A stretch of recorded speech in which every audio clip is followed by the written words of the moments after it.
called Black Everything. Everything black, culture over everything, y'all. We taking it back, black. Welcome to Left of Black. I'm your host, Mark Anthony Neal. We're joined today in the Left of Black studios in the John Hope Franklin Center with Professor James Braxton Peterson, Duke alum, Trinity 93, currently the Director of Africana Studies at Lehigh University, and also the author of the new book, The Hip Hop Underground and African American Culture Beneath the Surface.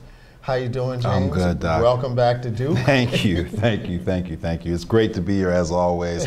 I feel, I always feel, when it's so strange when you're coming down 147, because Duke has changed so much since I've been here, but it still feels like home. Still feels like home. It's always good to be here. So this is your new baby, the Hip Hop Underground. It is. It is. It's hard to think of it as a baby because of how long it took me to get it out. But yes, it is. It represents, I think, my thinking and my scholarship over the long course of my career so far. You know, it's interesting. I was talking to a young scholar down in Clemson, a cat by the name of A.D. Carson, and he's kind of thinking out loud in his work about hip-hop theory, right? And the way that, we theorize around hip-hop, but he's also raising this question about how hip-hop theorizes around life. When I think about your work, and I said this to you early in your career, you may be like hip-hop studies first deep theorist, right? And I mean it in the sense that you're coming out of a literary theory tradition, right? You're a deep, close reader. And you've brought that to bear in hip-hop in ways that we don't usually see. Right, and it's not just in terms of lyric. I mean, you are bringing a kind of deep literary criticism, sophistication with that. Or trying to, in a way that has, in some ways, been lost from those very, very early, generations, right? I mean, you can think about the work that Houston Baker did. What rap in the academy. But Houston's a different kind of figure, right? At the time, he's even then a senior scholar who didn't grow up listening to hip hop. That's right. And you're kind of the next generation of that work. Yeah, I mean, Black Studies Rap in the Academy is an important text for me and in my development, because at a moment when I'm in grad school and I'm grappling with really wanting to do this kind of work, it was that book that people could really buy into. Obviously, very soon thereafter, we have Trisha Rose and we have other Black Noise, which is classic, but it's historiographical. And so, when you're in I trained at NC State for my master's and at UPenn for my degree, and so those are very traditional English departments. And at that point in time, hip hop was an alien subject matter to study in the academy, and so having Houston Baker write that text ended up being really, really important. I mean, if you think about how he theorizes the whole sort of quote-unquote wilding incident in Central Park, and how he sort of breaks down Central Park and the different quadrants of it, and the sort of media response, that was the kind of thinking that really, really inspired me. Now, what's interesting about that is that when I really think about the models for this book, I don't think about Black Studies Rap in the Academy. I think more about blues ideology from Houston, obviously Signifying Monkey, although this is nowhere on the order of those in terms of theory. Those are the kinds of things that inspired me in grad school. And I remember the first time I read Farrah Griffin's Who Set You Flowing. And it really, that book more than any other one said, okay, wow, you can do this fusion scholarship with Black music and Black literature, and you can, there's so many ways and so many angles you can approach it from. It's funny because, Farrah was here a couple of weeks ago, and I had the privilege of introducing her. And I talked about, I was writing my dissertation when that book came out, and how it just opened up all of these whole other kind of spaces. It really did, it really did. And she continues to do that, that work in that way. But I was a student of Farrah's too. So I had an opportunity to TA for her and to take classes with her and just really see. I mean, this is when she was at Penn, and she was just killing the game, man. I mean, she's an amazing teacher. I remember seeing her give her Beloved lecture, and I literally at that point in time, I was like, I'm never gonna teach Toni Morrison's Beloved. And I haven't taught it either, because she had done it so well that you just realize, wow, you realize the limits of your own, in that instance for me, my own pedagogical capabilities. But she's been a great model for me, just her compassion, her energy, her positivity, and her scholarship. You're watching Left of Black. I'm your host, Mark Anthony Neal. We're joined today by Dr. James Braxton Peterson, Director of Africana Studies at Lehigh University, Duke 1993. 93. Oh, you must make me a little bit younger. It was 2000 what? No, 93. And the author of the new book, The Hip Hop Underground and African American Culture Beneath the Surface, published by Palgrave Macmillan. Talk a little bit about what you're thinking about with the underground, because I know the real hip hop heads are going to be like, oh, this is about underground hip hop, right? But it's something more than that, and in some ways it's articulated with this incredible cover art that you got, from our man John Jennings. Right? Oh man, listen. So I was always an aficionado of underground hip hop. Yeah. I grew up in Newark, New Jersey. Trained in North Carolina and in Philadelphia, and all of those areas had deep sort of roots in underground hip hop. And also because they drew students in from different regions, it also just exposed you to different music. And so I always felt really empowered by underground hip hop, and not about the market ethos of underground hip hop, but more about the content of the music in underground hip hop. And so when I took that into the literary world of University of Pennsylvania, it was actually Farrah Griffin who introduced me to James Spady. And for folks who don't know James Spady, James Spady is like an organic, intellectual, bibliophile type of cat who walks around the streets of Philly with shopping bags filled with papers. He's like the only actual Gramscian intellectual that I know. He's the only Gramscian intellectual that I actually know. Right. That's just straight up facts, right? Publishes like 10,000 words a week. Shows up at conferences. Shows up at conferences all over the world. Okay, he's published in French. I mean, this dude is a towering intellectual giant. He also is deeply rooted in sort of hip hop journalism and hip hop cultural studies early. So Farrah's like, you need to talk to this dude. And at that point, I was thinking I wanted to do my dissertation on KRS-One. Right, and Spady sat me down. Yeah, that would have been fun. Yeah, I've had some chances to speak to KRS-One since then. I'm glad I got on the right path. I love KRS-One, but writing a diss about him would have been a complicated endeavor. Yes. Spady sort of set a stage for me to kind of go back into Farrah's classroom, think about the literary elements that were there, and think about how I can start to think more theoretically about the underground with respect to hip hop. It just so happens Farrah's teaching Invisible Man that semester, and I can tell you, I had read it once before, but I had never read, and I'm going to lecture about this in your class today, but I had never read it with this hip hop lens, underground trope lens, and doing that in Farrah Griffin's class early on in my graduate work, things crystallized for me quite quickly. You ever thought about it? Because I know you've been down in Philly, and your man who's done, who's doing the play and the book around hip hop, Dice Raw. Dice Raw, yes. Right. Oh, I mean, how interesting would it be to do a new stage adaptation of Invisible Man in the context of hip hop? Yes, yes. I mean, you could tell from my cover that that scene in the beginning when he's listening to Louis Armstrong, and in the book I try to use Fred Moten and I try to use Iton's work to try to think about that a little bit more densely. But the reality is, when I read that scene now and when I read it then, I see that as a hip hop scene. I see that as Ellison prophetically anticipating how we're going to listen to music and hip hop culture. Invisible Man smoking weed. He's like, contemplating like a Dante-esque underground. He's listening to What Did I Do to Feel So Black and Blue by Louis Armstrong, an amazing song, existential, black, blue, bruises, all those things. But he's also, which could be Kendrick's "Will You Sing About Me," right? In a 21st century context. In a 21st century context, and he is imagining being able to listen to that song on multiple turntables.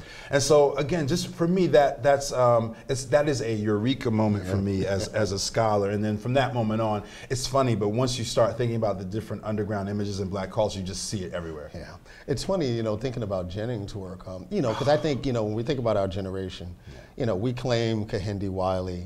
We claim Basquiat, though he's a little ahead of us. We claim Michael Ling Thomas. I mean, all these great Wangechi Mutu.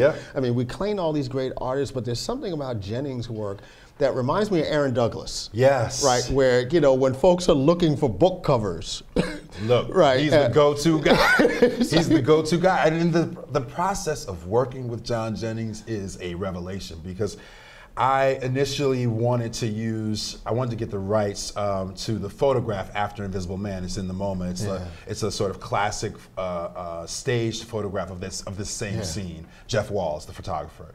I must have emailed Jeff Wall about 1,000 times. Right? No response. No response. And I had been in dialogue with John Jennings. We had collaborated on smaller projects and done some paneling together. I'm a comic book fan and I've been collecting comics since I was 10 years old. So we had a lot to rap about and connect on that.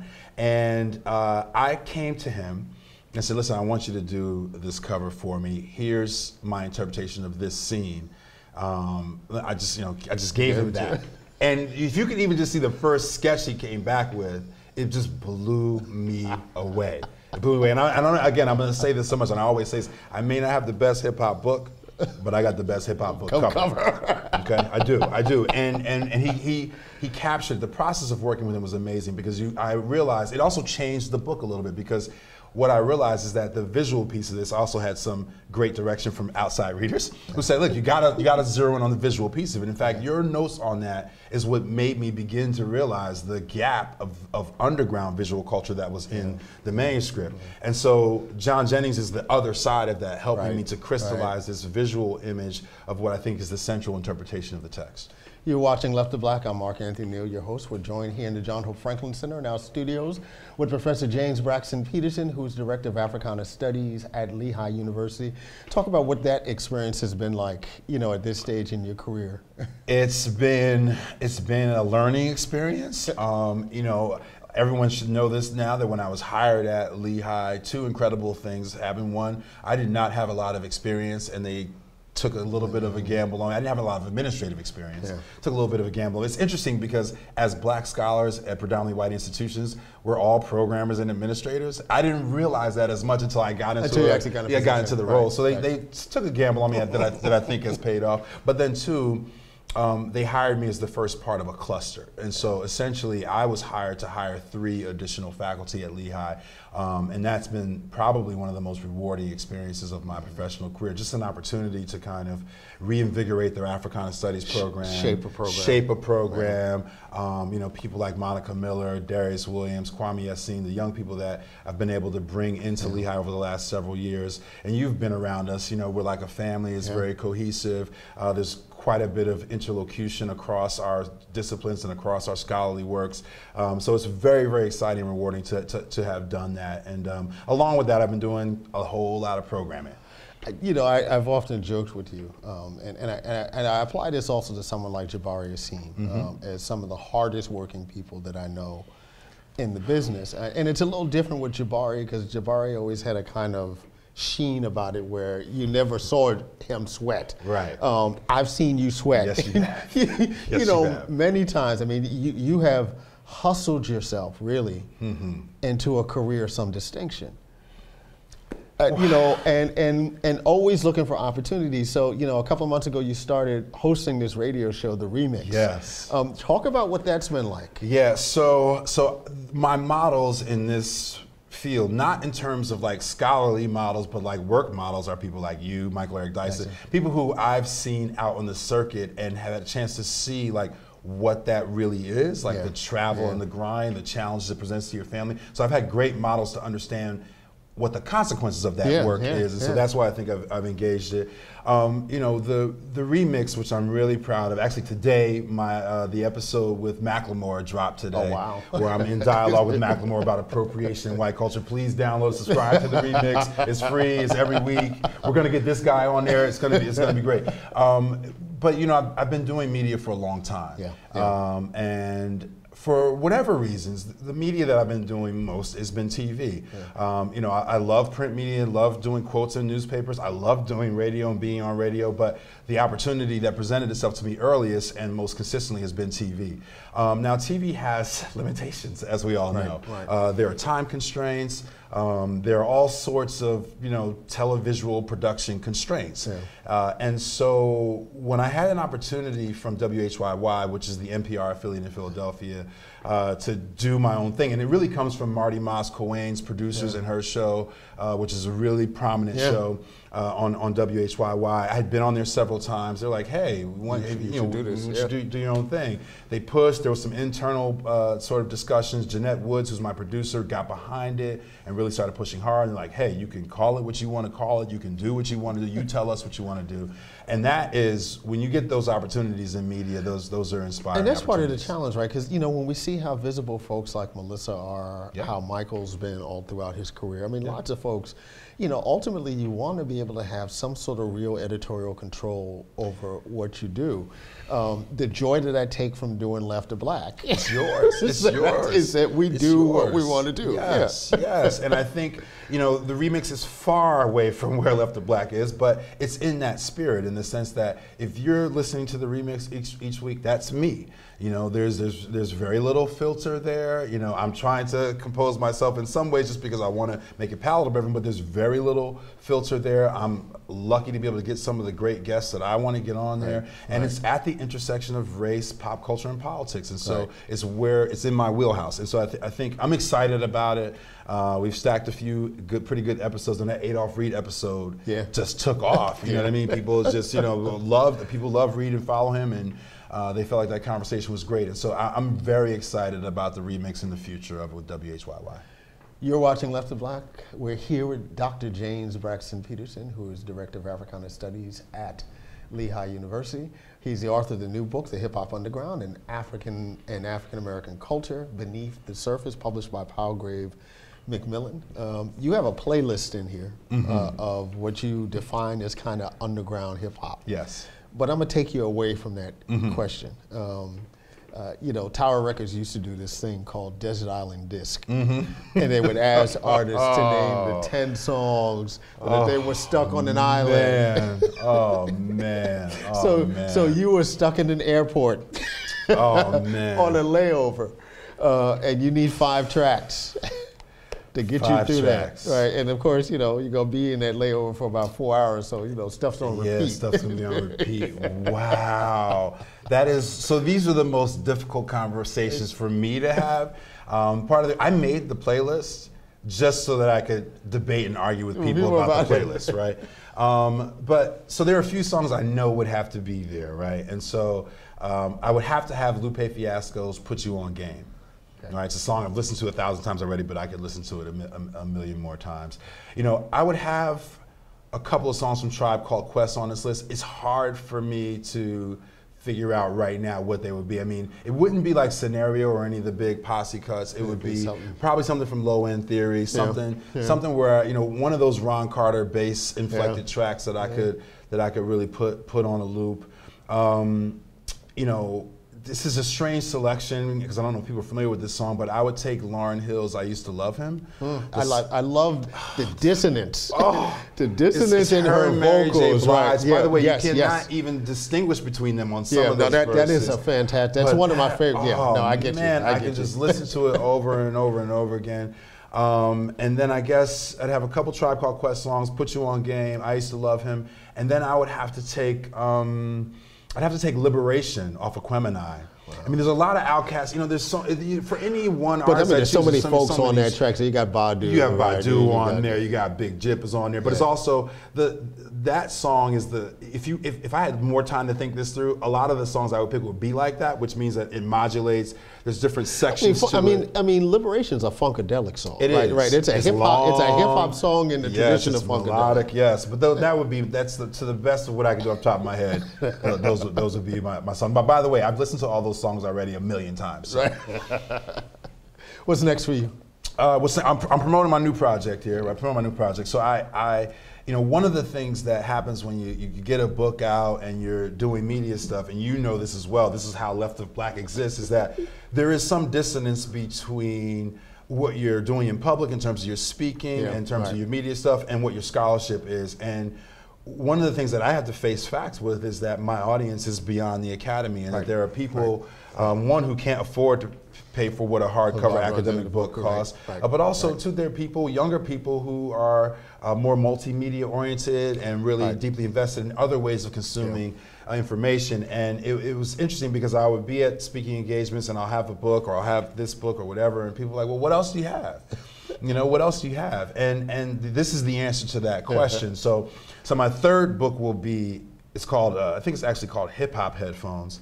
But I've had this idea about headphones in my mind all the time because, one, I wanted to write a book that was for teachers, that educators could use. And two, I needed to create a project that collected some speeches and some interviews, but also gave people a sense of like my connection to like underground hip hop artistry. Right. It's related Right. to this book as Right. well. And that's where this project comes from. I got with a really incredible producer named Taylor Made Ravelli, who worked with a group called Dugious and lots of other artists. In fact, he worked with Immortal Technique and Talib Kweli, which is how we got that track on here.